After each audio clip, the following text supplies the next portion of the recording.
twabaze kumva ijambo ribabaje ariko nimba duciye bugufi munsi y'iryo jambo tuzoba duhiriwe kandi mu mpanuro zose nibi nabyo kw'iyintumwa yuba yanditse icete cyangwa akandikira ibyete abaheburayo arandika uguhanurwa no gukosorwa bwa mbere ati gukangirwa birababaza bwa mbere ariko bigira icamwa ciza icamwa co kugororoka by'agakiza mu ijambo twamaze kumva hariho ibirengeye mw'ibyo tubonamwo canke ibyo dushobora kuraba ko mu buryo bwo kurenzako ahantu hose umwami akoze ikintu runaka umwansi ntaba ari kure kandi naho nyene aho niho tugomba kugabira kandi aho ni kuri buri umwe wese muri twebwe kuko rimwe umugwanizi atera uyu agatera ujya agatera n'uyundi hanyuma igihe amaze gutera abantu bose akacagaruka agatangura ariko iyo tubizi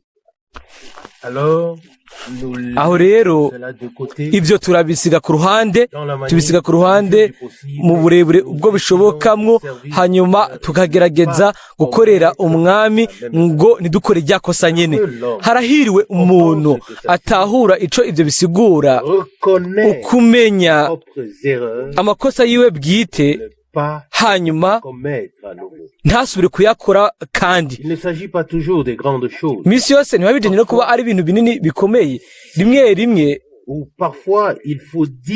birakwiye kuvuga nimba bikwiye ko havugwa ibintu bishobora gushikira mu matwi y'abantu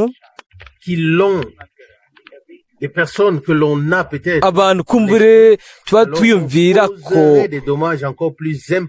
aho rero uguca usanga dukoze amakosa arengereye asumba ibyo twari dushaka kuvuga nk'umuntu akaba afitiye amafaranga uyundi umuntu wa gatatu akaca avuga ngo ntuzigera na rimwe ubona amafaranga avuye kujya muntu hanyuma uwo muntu akabivuga atakindi cubiro afise muri we hanyuma uwo wundi wa kabiri akacagaruka ku muntu wa mbere akamubwira ati iyumvire yuko umushiki wacu uyu n'uyu yavuze ibi n'ibi kandi si uko yaragambiriye ibintu bibi ndazi abantu bose baba babirimwo umubabaro ntuburi kw'irya jambo rya mbere ryavuzwe byari ibintu byavuzwe umuntu atabyiyumviriye ko umubabaro kwari uko umuntu uwo ibyo yabibwiwe yaciye agenda mu buryo bushasha araba wa wundi aramubwira ati iyumvire uwo yavuze ibi n'ibi hanyuma raba ugasanga umwotsi nturi gusohoka gusa hejuru y'inzu ahubwo n'umuriro nawo kubera yuko hahuyemwo umuyaga mwinshi uko niko ibintu bigenda nimba dutahura yuko buri gihe ko tudakwiye na rimwe kuvuga hagati muri twebwe tuvuga abo twagomba gukora kuvuga ariko ibindi tukabikorana nabo nyine biraba aho rero twokwikingiye imibabaro myinshi ariko na jewe ubwanje ntegerezwa kwiga yuko dutegerezwa kugumya ururimi rwacu kuko aho niho hari ikibazo gikomeye ikibazo si inyigisho uyu munsi nategerejwe gusoma ikintu runaka mu butumwa bwa Mwendata Branham ubwo turiko turasobanura hanyuma mu by'ukuri byankozeko navuze nti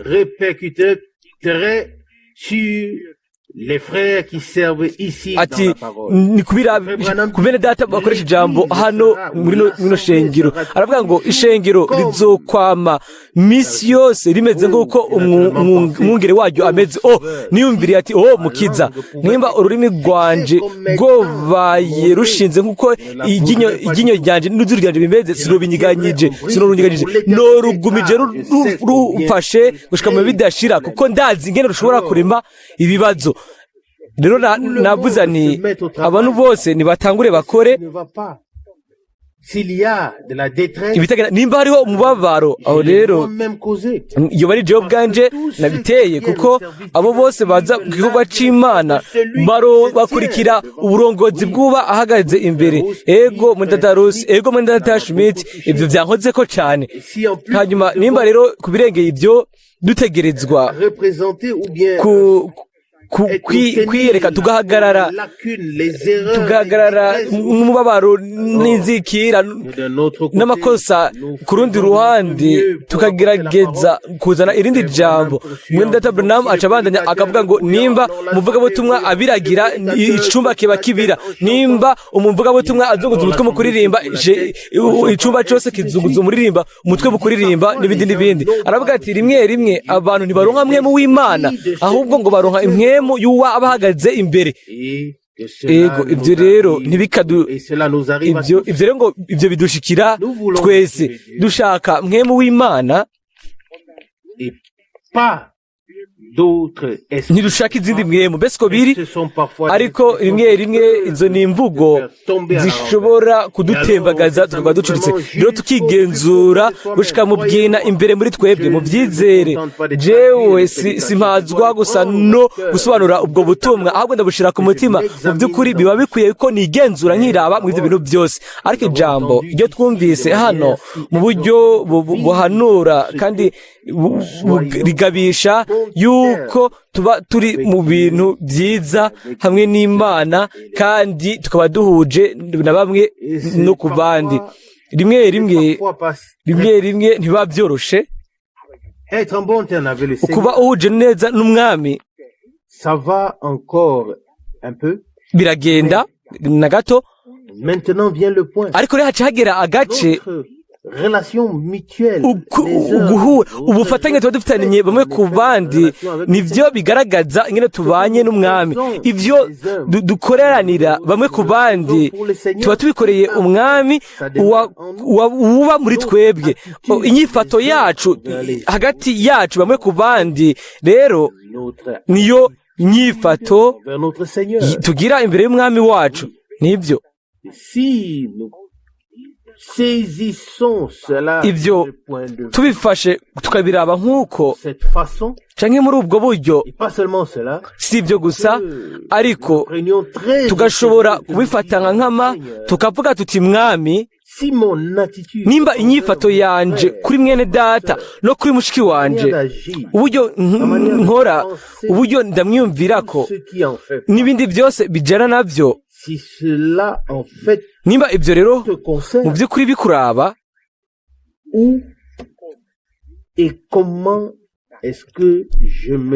ni hehe canke ni gute rero mba mpagaze imbere yawe ndababwira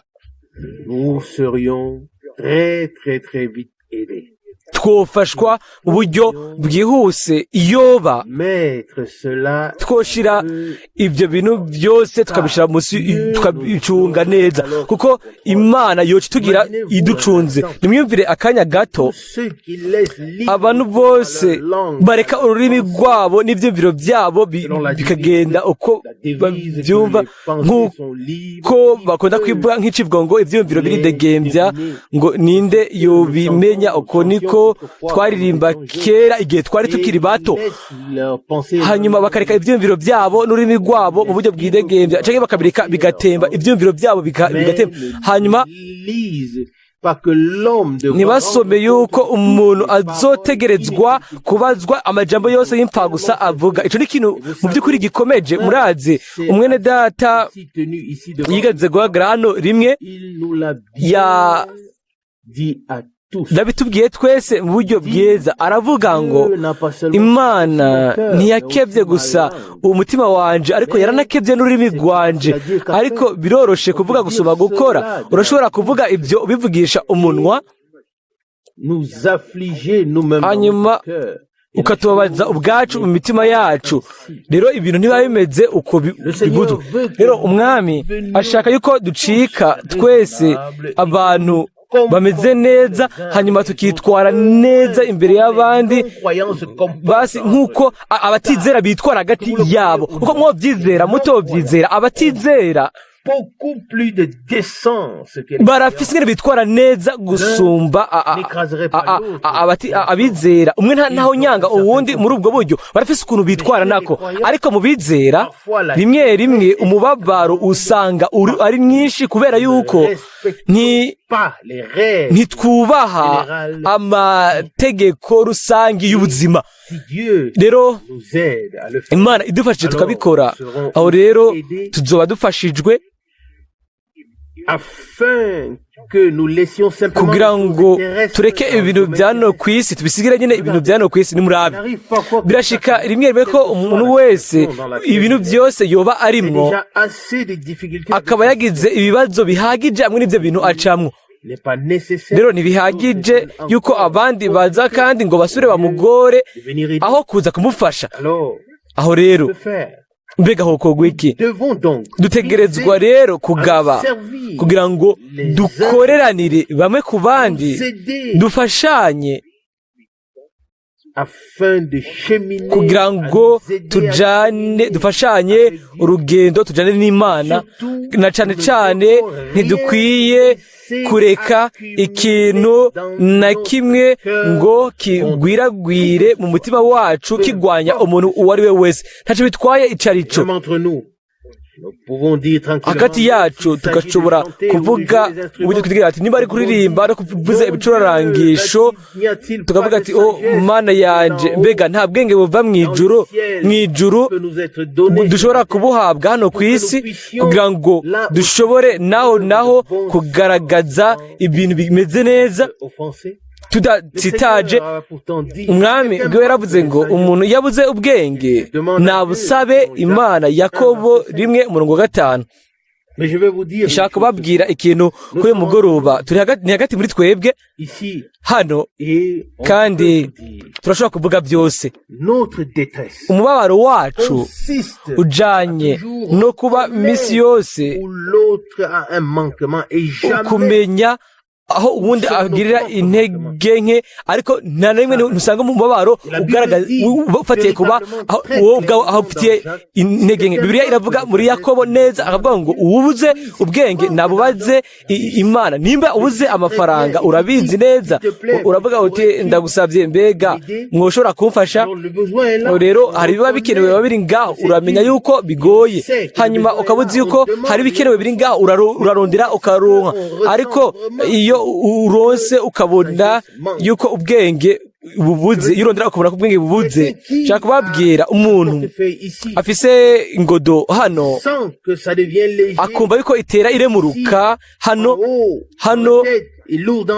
akumva yuko biremereye mu mutima, ariko mbega ni gute ushobora kubona yuko wabuze ubwenge? Ndabibaza mweta Schmidt, mweta Rusi, mweta Gaiden, mweta mwe muri hano mushobora kumenya gute ryari twabuze ubwenge? Na jewe ubwanje sinabwiyumvire kwico kibazo, nashize hano ntazi ikintu cyo cyose, ariko binje ubwo ubunyene. Ni gute mbega ushobora kubona, ni gute jewe nshobora kubona yuko mbuze mwo ubwenge? Abantu bose misi yose biyumvira yuko bafise byukuri. Kubera iki mbega? Ariko nous le prétendons. Nta burenganzira bari nk'uko tubyibaza. Mbega ni ryari dushobora kubona yuko mbuze? Ni ryari gihe tubona ko tubuze ubwenge kugira ngo dushobore kubusaba Imana? Nabahaye akaruriro mu kanya gaheze, yari ukubura bitomoye by'ubwenge. Umuntu agize ikintu avuga, agabisha ikintu avuga, ari ikintu kiba cabuze kuko aba yizigiye uwundi muntu. Ariko iyo ucugera kubwira uwundi muntu, uwo wundi nawe arasohokamo bwa kabiri kundi kuba ari kubura ubwenge mu buryo bwuzuye. Mbega ni kangahe twakoze amakosa menshi gusa kubera yuko hari imvugo ivuze canke ibyo bivuzwe, kubera yuko tutagize ubwenge bwo kuraba ikintu biza kuzanamwo ukuvuga canke gukora ikintu iki canke ikindi. Ubwo rero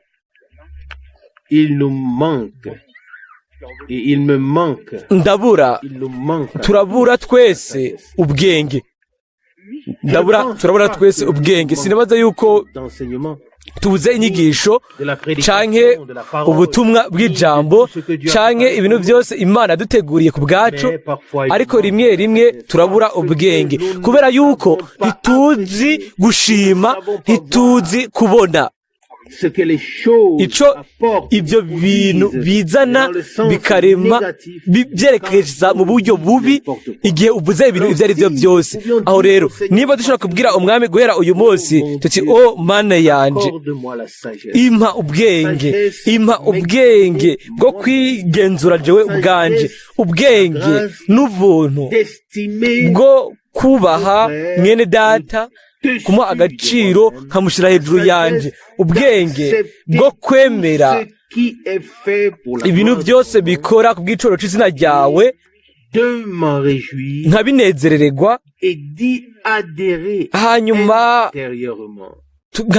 nkanyifatanya nabyo imbere mu mutima wanje. Sinkeneye kubinyegeza, ndashobora kunezerererwa byose.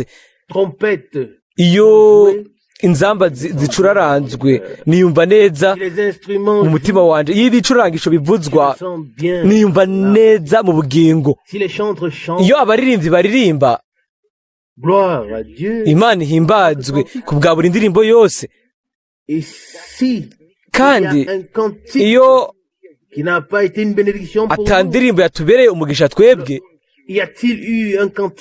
mbega hoba hariho indirimbo itatubereye umugisha igihe twicara hano dufise amahoro mu mutima w'Imana twumviriza?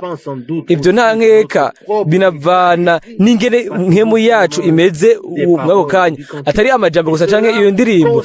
Ibyo rero binaraba n'ibicurangisho nabyo birakwiye ibyo ko bivugwa rimwe. Ndiyumvira yuko birakwiye yuko tutera intege impano ziri muri twebwe mu baririmbyi, ego ku bijanye n'ibicurangisho uko biba bimeze kose, kuko ibyo ntawo bizojana mu ijuru, ariko n'umwami ategereza kubikora.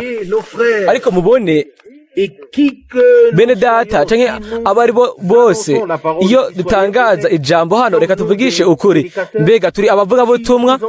Iyo mwumva hano abantu bigishijwe canke bigijwe mu mashuri, aho rero kumbure mwonezererwa ko abantu nk'abo begera hano imbere baba bazi neza ingene ubutumwa bwubakwa, ingene ubutumwa buzanwa, kivuyemwo ko bataba banazi ivyo Imana ivuga. Ariko twebwe ntituri abantu boshora ubu rero kugira ijambo bagira bavuge ahantu runaka. Kumbure nico kibimeze amwe n'indirimbo, amwe n'ibicurangisho, ariko twese turabishoboye ibyo cyane. Tugirwa ubuntu bwo kwemera ibintu byose. Aheze igihe ndabivuze ubu ntaza kumenyekana uwari we, ariko igihe umugeni wa nyuma wo muri Pologne yaza, umushitsi wa nyuma yaraje hano yatugendera ku nshuro ya mbere. Hanyuma ikiganiro ca mbere yagiranye nanje yaragize ubwoba bukomeye. Yarambwiye ati iyumvire, nahuye n'umwene data ubwo yene ahita agabisha abene data bakorera mu ikoraniro. Nari nezerewe ko nari nicaye. Arambwira ati yumvire, nje hano ku nshuro ya mbere, sinzi uwo mwene data, sinzi n'abene data b'abakozi. Hanyuma mu kiganiro ca mbere ubwo nyene acatanga kugabisha. Bakundwa, ibyo nabivugiye hano mbere no mu gihe ukugendererwa kwa na DDR ari hano, biri hano, n'uwari we wese, nimba tutagiriwe ubuntu bwo gushigikirana bamwe ku bandi imbere y'Imana, aho rero sindabizi ingene twoshobora kugenda imbere tujanye. Aho kubwira umwene data canke abantu baje kutugenderera, kubabwira ikintu gishobora kubahezagira, tugategerezwa mbere nubwo twaba dufise by'ukuri byo kuvuga aho rero fatiye ku murongo wa Bibiliya uwo twasomye mu kanya gaheze. Dawidi mbega yari afise uburenganzira bwo kurya iyo mikate yari bikiwe gusa abaherezi? Mbega byari biki? Yariko arahunga, ahunga Sawuli. Hanyuma kwa Ashimeleki umuherezi aramubwira igihe yashika ati ndashonje. Nawe arabwishura ati nta mikate isanzwe mfise mu nzu yanje. Samueli wa mbere 21:5. Umuntu afise inzara, ubundi umuherezi avuze ngo nta mikate isanzwe mfise mu nzu yanje. Ego ariko uko biri kose umushishito wo urajyana, hanyuma urazwira. Hanyuma aravuga ngo ngufise imikate gusa ishikaniwe. Hanyuma Dawidi kumbure yaranezerewe ariyumvira ati uyu munsi sinza kurya umukate usanzwe, ariko uyu munsi nza kurya umutsima ushikaniwe. Mbega ni byiza? Umwami aravuga ngo byari byiza uko nyene. Hanyuma abaherezi b'ivyanditswe, abanyabwenge b'ivyanditswe iyo bari ngaho bari gukora nk'uko neza n'abigishwa bakoze hamwe n'ingano bari nga gusa banegura. Hanyuma Maitre Branham aravuga ngo ukunegura birasambura ishengero riba riko mera neza. Dutegerezwa gufata neza tukamenya yuko amajambo yacu arubaka canke arasambura. Ni kimwe canke ni kindi. Nko kimwe turegeranya canke naho turasanzaza. Nko kimwe tukwegera mu mugozi umwe, ariko uko byohitwamwo nuko twokugira mu ruhande rumwe, kuko umugozi ufise impande zibiri. Bamwe baravuga ngo ego tukwegera ku mugozi umwe, hama uravye neza ugasanga bari ku mpande zibiri zihanganye. Ibyo rero ntitubikeneye. Rero nimba ari umugozi umwe, ndabasabye byo kuri mu ruhande rumwe, mu mpera z'umugozi umwe, atari mu mpera z'imigozi bibiri bitandukanye. None umugozi wari umwe uba umaze iki? Nta kintu na kimwe. Aho rero aba hariho uruja n'uruza. Bakundwa, hariho ibintu byinshi byovugwa. Inzira z'Imana rimwe rimwe ntizisanzwe. Iyo rero dushobora kubonaho amakosa tugashobora kunegura, umwami araza agakubura ibyo bintu byose. Mbega nimwasomye igihe Dawidi yagira inzara akinjira mu nzu y'Imana akarya imitsima yashikaniwe iyo atari kurya, nk'uko biri muri Mateyo 12:3. nta namwe havugwa yuko Imana yabimuhora. Murazi abo Imana ibihora atari abo bari babikeneye hano canke ahandi, hanyuma bagakora ibintu bitamenyerewe. Imana ntiyarirakiye abantu nk'abo, ariko yarirakiye abashobora kunegura. Abanegura batitwararika na gato ico kintu, abo Imana yari bahora. Bakundwa, ntitugifise umwanya wo guta, ariko dutegerezwa kureka tukabwirwa bamwe ku bandi yuko urukundo rw'Imana rwagaragariye igorogota rutegerezwa kugaragarira muri twebwe, kandi biciye kuri twebwe. Rimwe na rimwe usanga abantu batakira mu buryo bwuzuye, mu buryo bushitse ubwishurwa kw'ijambo ry'Imana. Bakundwa, mbega ni iki kitugira abahigwe? Si inyigisho, ariko ni ukwizera Yesu Kristo, umwana w'Imana wamenye amaraso yiwe ku musaraba igorogota, kandi akaduha ubuzima bwiwe. Paulo rero umuntu w'Imana akomeye arandika ati umuntu nimba abona ibintu ukundi nabishurirwe n'Imana. Abifilipi 3:15. Ishengero ry'umwami bitegerezwa kuba ikibanza c'umutekano, aho twiyumva neza, ikibanza aho umuntu wese aba yumva neza. Kandi ishengero canke ikoraniro, kandi twabivuze inshuro nyinshi, si inzu, si intebe, ariko ni twebwe ababicaye ngaho ndani mu nzu. Inzu y'Imana ni inzu nzima, kandi igizwe n'amabuye mazima yubakirwa mu buryo bw'imwemu kugira ngo ibe ahera h'Imana. Mbega kuri iyo mpamvu kugira ngo dutange ibimazi byo mu buryo bw'imwemu bishobora guhimbara Imana. Ni gute none twotanga ibimazi byo mu buryo bw'imwemu nimba dufise ibyiyumvo by'abantu bya kinyamubiri kandi nimba tugicira urubanza ibintu bifatiye nk'uko twe tubona ibintu? Oya, turashobora kwibagira ibyo bintu byose, hanyuma birashobora gushika yuko dushobora gushika mu numero imwe cumi na Dawidi. Ntiyariye gusa iyo mikate yishikane gusa. Mbega murashaka ndababwire ibyo yasanze mu iyo nzu y'Imana? Yasanzeyo n'inkota ya Goliyati. Samweli wa mbere 21:10 arabaza umuherezi mukuru, umuherezi ati nta cumu ufise canke inkota? Aramubwira ati umviriza, hano mfise inkota ya Goliyati wishe. Hanyuma aramubwira ati yime iyo nyene. Hanyuma arayifata aragenda. Aho rero ukugenderera kwiwe arico byari bimaze. Yarariye neza, arajya uwo mukate washikaniwe, hanyuma anafata inkota iyo Imana yari yaramuhaye, yari yarashikaniwe guca umutwe w'umwansi uwo Mufilisitiya. Murabona inzira z'Imana. None abanegura bari kugira iki? Nta kibanza bafise mu bwami bw'Imana, nta kibanza bafise mu ikoraniro ry'Imana, nta kibanza bafise no mwibarabara. Igihe urenganya umurima w'ingano, igihe umwami agendera hamwe imbere y'abigisha biwe, biba ari byiza. Niwe aba aca urubanza. Iyo nimba hari ikintu cyo gucira urubanza, nimba hari ikintu cyo guhagarikira, dore ninde rero afise ibigwi bikwiye kugira ngo akore ibyo? Ninde jewe yoshobora kumbwira yuko ari je nkwiriye kugira ngo nce urubanza ku kintu runaka? Rimwe urashobora gutunga urutoki hano, ariko nimba tudafise ibice byose bifatanya n'uwo murongo wa Bibiliya hamwe no kumurikirwa bivuye kuri mwe mu yera, wowe ubwawe woshobora gufata izo nyuguti ugakubita ukica. Ibyo bintu ntibifasha na gatonyi, nta numwe bifasha.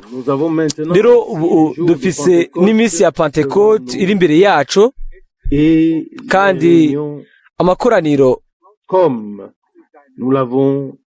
nk'uko tuyafise, nk'uko twamaze kubivuga, bituri ku mutima ko Imana imenyekana mu gaciro kayo.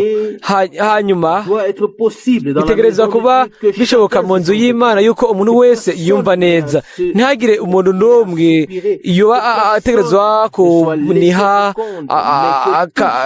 agasigwa inyuma, ariko bose bagashobora guhezagirwa, hanyuma bose bagacikira umugisha abandi. Ndizera yuko iyo niyo mpamvu y'ijambo iryo twasomewe kuno mugoroba, yuko umwami yafashe yitwararitse abo bose bamukurikira. Amen.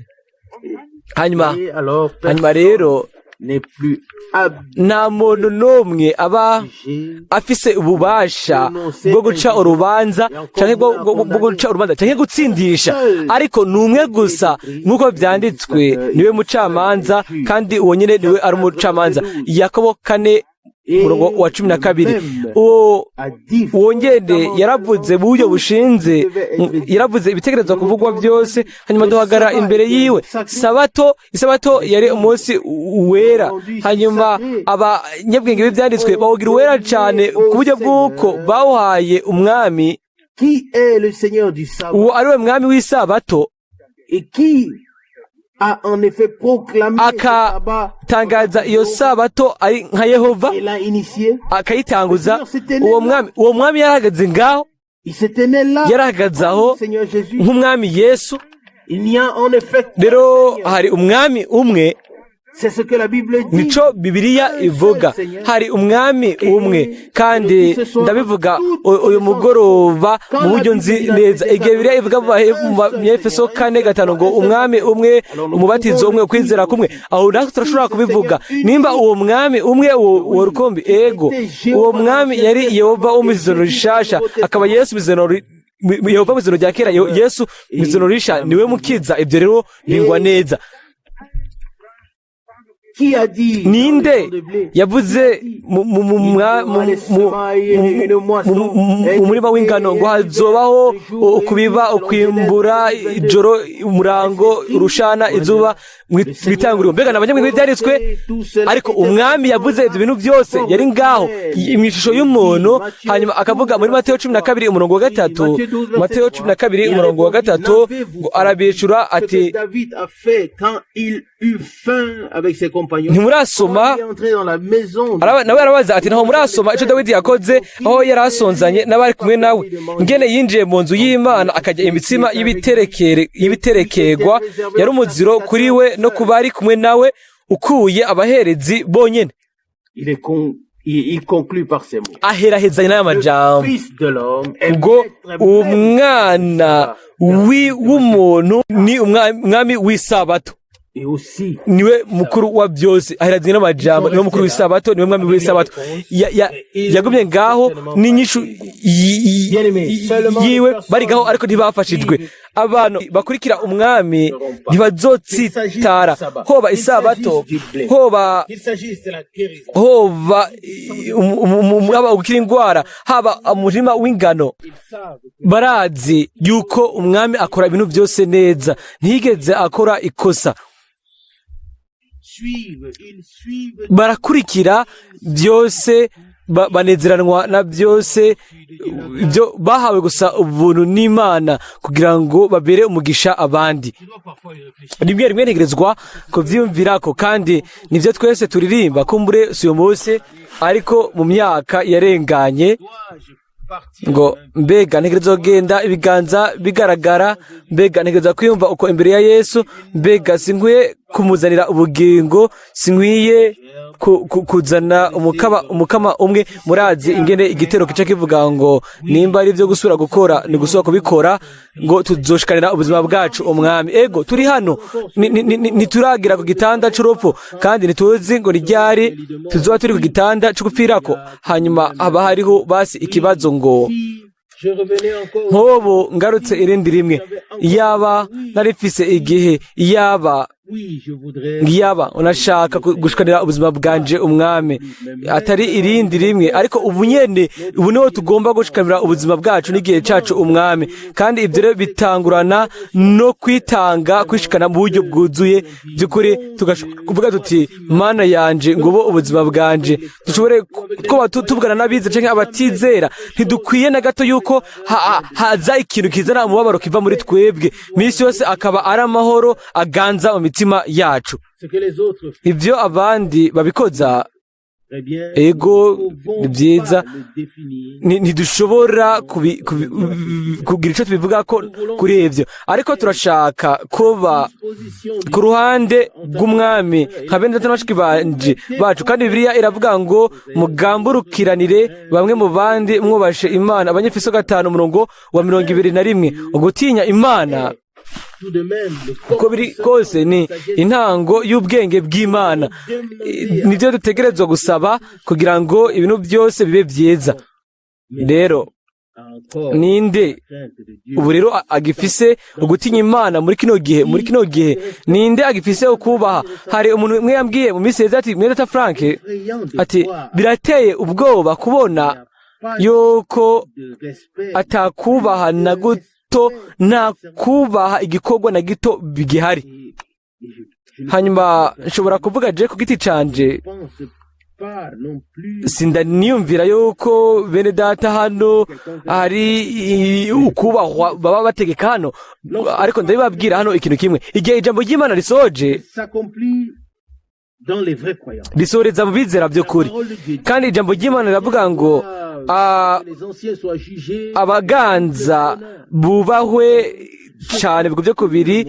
Rero ibyo abandi bantu bose bavuga nitwe kubyitwareka uyu munsi.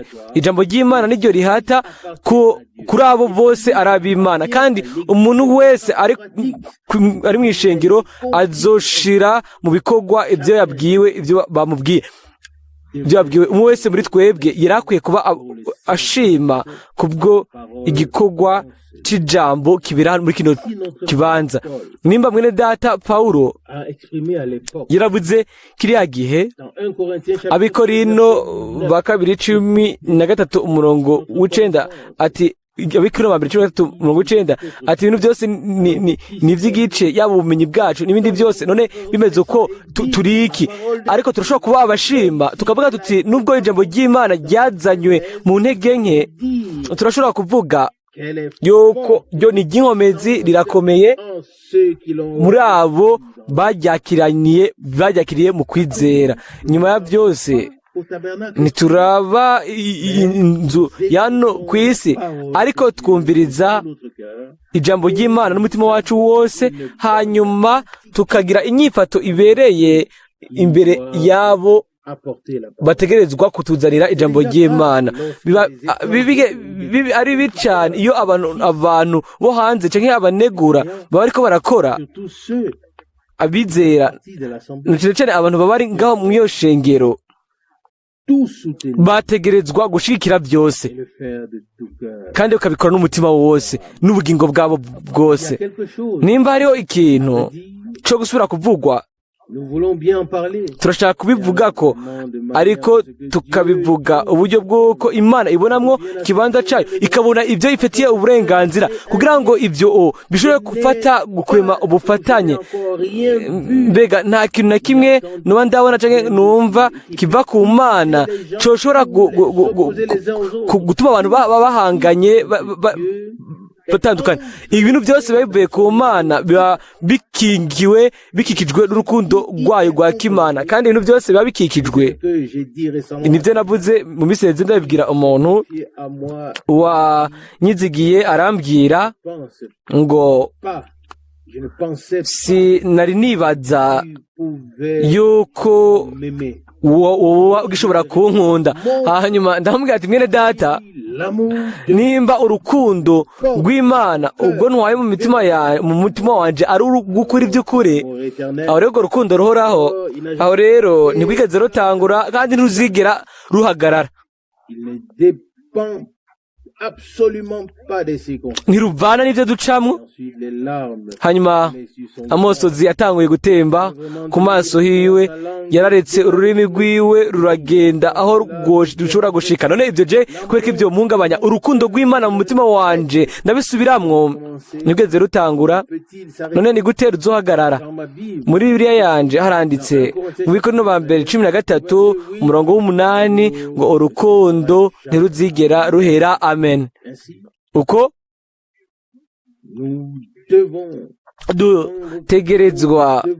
dutegerezwa kumenya neza yuko abo Imana yakunze bose igacungura bice kuri Yesu Kristo bari ngaho kugira ngo uburyo bushasha bashire mu bikorwa urukundo rw'Imana nk'abacunguwe. Ibyo dukeneye byose biba biri muri urwo rukundo rw'Imana: ikigongwe, ugutahura, ukuba twihanganiranira bamwe ku bandi, atari bitugoye no mu nduru nyinshi, ariko n'umutima w'ukuri, kandi ibyo mu kwemezwa kose mu mutima. Nyuma y'imyaka myinshi, mbega ntidukwiye gusaba Imana intango nziza kuri twese? Ibintu rimwe rimwe bidufata bidutunguye, ibintu bitumenagura nyene mu buryo bwihuse, buje uko tugashaka kuvuga tuti mwami ni kubera iki mbega ntegerezwa kwitwararika ibi nkabihagararako? Oya, turashaka kuja imbere rimwe rimwe turajanjagurwa iyo tutagavye cane, ariko ico sico kintu kiba gikomeye cane. Ikintu gituma ico kintu kiba kibi cane nuko kiva ku munwa kikagera ku wundi munwa, hanyuma kigakwiragira ahantu hose, kigatangura gukora utuzingi tugenda twaguka, hanyuma ku iherezo ugasanga si wewe gusa canke jewe twamenaguwe, ugasanga vyarangiye, ugasanga amafaransi aho nyanga kuri vyose, agasambura ibintu vyose. Kubera iki mbega twabikora? Mbega twakoze ikintu kigoramye? Aho rero tukizanire umwami biherere ngaho. None bimarira iki ubundi kugira ico bivugako? Sindabeze nimba hano bariho ivyumviro vyari vyiza, ariko uyu munsi twagize isaha ikomeye, nubwo ntariko ndarira canke ngo ngire isura igaragara nkaho ishavuye ibabaye, ariko nubwo biruko imbere mu mutima wanje ndababaye, kandi impande y'ivyo nuzuye ukwizera n'icizigire. Ndababazwa bikomeye kubona yuko twebwe abategerezwa kuba turi imbere cyane mu buzima bwacu bwo kwizera, turahagarara rimwe rimwe tugahagarara ku tuntu duto duto, hanyuma tukaba ibintu bikomeye imbere y'amaso yacu, ku buryo bw'uko tuba tugishobora kuvyirengagiza ngo tubifate nk'ibisanzwe. Aho rero naho rero ibintu bicikira ibibazo. Imana itugirire ubuntu mu buryo bwuzuye. Ubwa mbere bwo abene data bakorera hano mw'ijambo biyumve neza. Ntibihagije kuba tubavuga muri buri sengesho ryose, urashobora gusengera umwe wese muri rusange, ariko tugasengera na twebwe twese. Ikintu nyamukuru ni uko tuba twunze biva ku mutima bamwe ku bandi, twunzwe n'Imana mu rukundo rw'Imana. Aho rero ubutumwa bwose buzoba bwiza, indirimbo yose izoba nziza, igicurangisho cose canke akaririmbo gatanzwe kazoba keza. Ukudahoza ntikubiri mu butumwa canke mu ndirimbo canke mu bicurangisho. Ukudahoza bishobora kuba muri twebwe, kandi aho niho bitegerezwa kuvanirwayo. Bakundwa, ntibyoroshe kuba umwana w'Imana ahezagiwe, ariko turashobora kuvuga ikintu kimwe: umwami aduhezagiye birushirije, tuzoshobora kuba umugisha bamwe ku bandi. Amen. Kuko iryo ni isezerano ry'Imana ngo nzoguhezagira kandi uzoba isoko y'umugisha. Itanguriro 12:2. Imana ishobora kuduhezagira ku buryo bw'uko ducikira umugisha abandi. Ni muri uwo mwanya uyo niho biba byagaragaye neza ko Imana by'ukuri yaduhezagiye. Haleluya. Nimba atari uko bimeze, twashobora kureka tukabwirwa bamwe ku bandi tuti Imana ntiduhezagira ku bwacu canke kugira ngo twibere umugisha ubwacu. Jesse ndumva ibyo, ariko Imana irahezagira kugira ngo tuve umugisha ku bandi. Imana ishaka yuko dukoreranira bamwe ku bandi hamwe n'impano izo yaduhaye, atari uko twe twikorera. Impano yose igeneye gukorera abandi, gutanga ikiganza, gupfukira igikomere, gufasha ahantu hose bishoboka. Ni nkene abo bantu nibo Imana ishaka kutugira. Kuri ibyo rero turakeneye umubatizo w'inkomezi wa mpwemu yera, ugusukwa k'ububasha buva mu ijuru, ubushobozi bw'Imana busohoza muri twebwe ico tudashoboye ubwacu gukora. Ego turahagarara imyaka myinshi tukaba dufise ibi n'ibi twicuza, ariko kubw'ubushobozi bw'Imana byose bikaba ibitandukanye, byose bikaba bishasha. Umwami azoshobora kwishura Il a besoin akeneye d'une atmosphère icuka dans laquelle ico il se sent bien. yumvamwo neza. Ndababwira Et si nous, ko en tant que frères, twebwe nka bene data véritablement dushoboye mu by'ukuri gukorera umwami pénibilité tudafise ukugurwa kwacu bwite qui peut éventuellement canke ibintu bishobora kudukora ku mutima bitubabaje muri twebwe sinkikiranye na gatonyi sujet du fait kubiraba ko umwami kandi ndabivuga mu buryo bwidegembya ndavuga yuko ibintu byose biba ibishoboka foi en Dieu, ukwizera imana ukwizera muri buri sezerano ryose ukwizera muri buri jambo buri sezerano ibyo byose yatanze biri mu mitima yacu.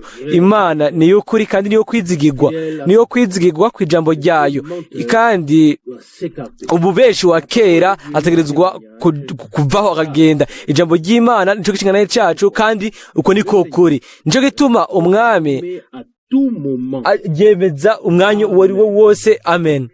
et nous devons kandi dutegerezwa de plus en plus birushirije ku kwitega ko qu'il la confirmera. azoryemeza ku bw'ubuntu.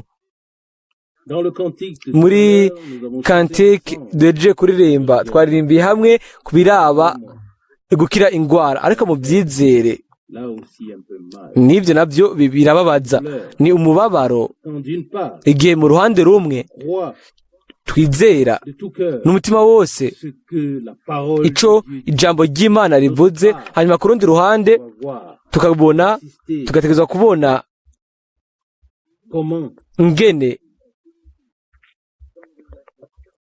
toutes ces choses, ibyo bintu byose bidashika, mais que nous restions timidement à côté. ariko tukaguma mu buryo bwo gutinyatinya turi ku ruhande. Ibyo rero birababaza. Nous devons alors faire Dutegerezwa rero kugira icizere umwami hamwe n'ibintu byose biri muri twebwe, faire preuve de bonne volonté. tugaragaze ugushaka kweza, umutima ukunze, En notre pouvoir, tugakora ibintu byose biri ku buryo bwacu, kugira ibyo dushoboye ku ruhande rwacu kugira ngo tugumye ubumwe bwa mwemu, le commandement de l'amour divin, ntitugire nabi itegeko ry'urukundo rw'Imana, ariko tubere umugisha pour les autres, bamwe ku bandi mu burebure avec laquelle Dieu nous a bénis. ubwo Imana yaduhezagiyemo, Afin qu'un jour, kugira ngo umunsi umwe on dise ou qu'on le pense, twobivuga canke twobyumvira, twobibona canke twobyumva, dushobore kuvuga là, ce sont tuti les bénis de Dieu. abo nabahezagiwe n'umwami.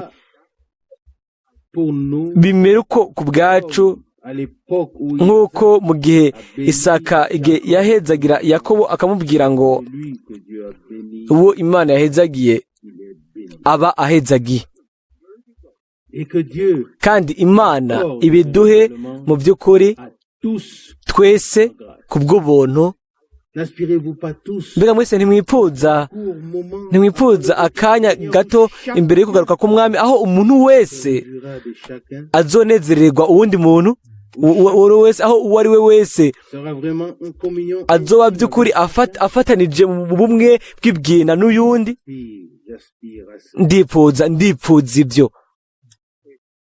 Cela doit Ibyo venir ainsi. bitegerezwa kumera uko, ibisigaye nabyo S'applique aux non-croyants bifatira ku batizera, qui n'ont pas accepté la parole abatemeye ijambo ry'Imana muri kino gihe.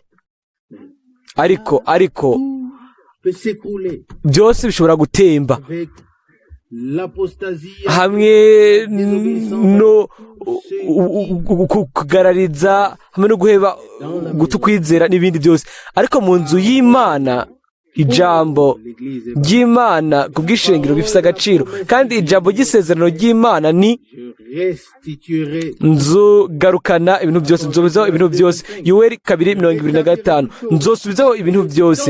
Kandi igihe cyategerezwa gushika aho ibintu byose by'igice bizohagarara, tout ce qui est parfait kandi aho igitunganye et se frayer un chemin. kizokwicira inzira. Après la pleine révélation de la Inyuma yo guhishurirwa byuzuye by'ijambo ry'Imana, ubwishurwa gutunganye k'ubushobozi nabwo bw'Imana, dutegerezwa kubihabwa twese ku bw'ubuntu. Amen.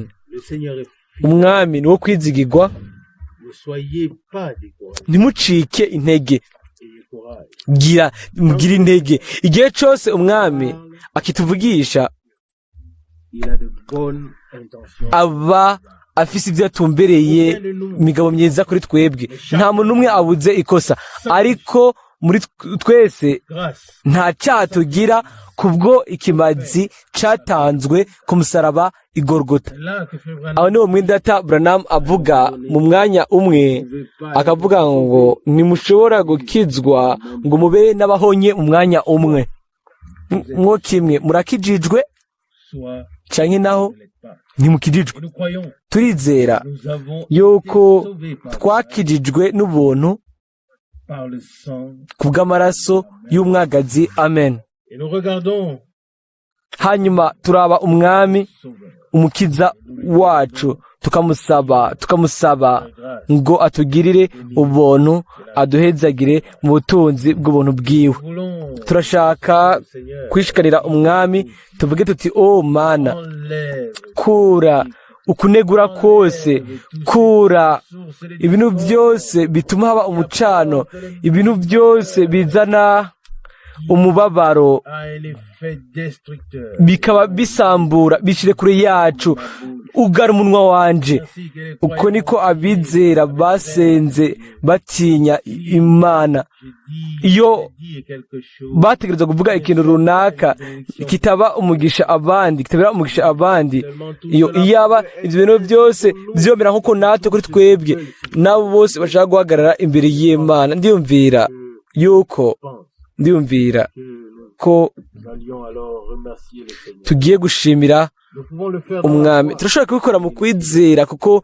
ni umwizigirwa arazi imitima yacu Connaît nos désirs. arazi ibyifuzo byacu kandi turashaka yuko À ses fins. ashikira ibyo afitiye uburenganzira ibyo afitiye uburenganzira hamwe n'umuntu wese muri twebwe kandi turizera ko ibyo bizokoreka amen Levons-nous. turahaguruka kandi dushimire kandi umwami Seigneur, nous te remercions pour la leçon. mwami turagushimira kubwo icigwa uduhaye kuno mugoroba watwigishije À te suivre, kugukurikira nk'abigishwa à regarder à toi. ngo tukurabe Ne pas être un observateur. ntitube gusa abitegereza kugira ngo bace urubanza